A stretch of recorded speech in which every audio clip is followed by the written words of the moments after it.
Est-ce qu'un étudiant étranger qui est arrivé nouvellement en France, légalement à travers un visa obtenu par l'ambassade de son pays, peut-il être frappé par une OQTF?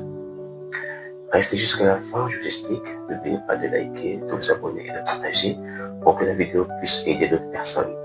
Effectivement, il est possible pour un étudiant étranger qui arrive en France, qui fait sa formation, qui d'ailleurs est arrivé ici à travers une immigration, on va dire, régulière, parce que le visa a été obtenu, durant sa formation en première année, après avoir échoué pour la première fois, la deuxième fois, que ce dernier puisse être menacé par une OQTF. Et les étudiants qui arrivent nouvellement en France, vu que c'est un système différent, ils n'arrivent pas à suivre. Dans un premier temps, durant la première année, pas mal d'entre eux échouent. Ce qui peut être considéré comme étant un changement de système un peu compliqué. La préfecture est au courant. Pour la première fois, lorsque vous échouez, ce n'est pas un problème. C'est au niveau du deuxième redoublement qu'il y a un souci. Et à ce niveau-là, il faut trouver les moyens nécessaires pour justifier votre échec.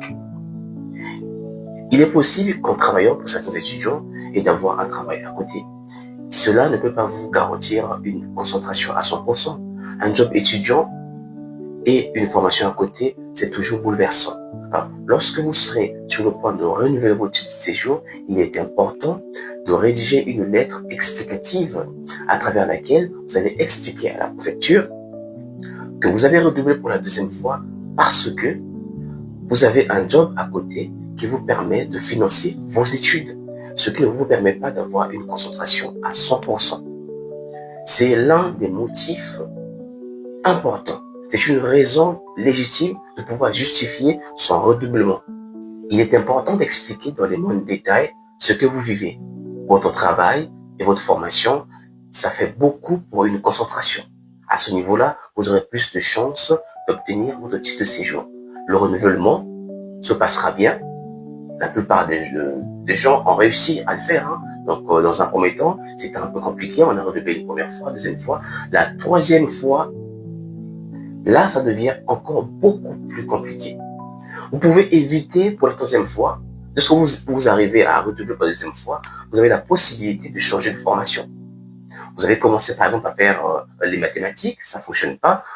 Si vous êtes bon, par exemple, en médecine, pourquoi pas, vous allez commencer avec le droit, vous pouvez faire la littérature, mais à condition de justifier avec des raisons qui sont valables pour être crédibles, parce qu'on ne quittera pas une formation, par exemple, de la restauration ou du droit pour la restauration.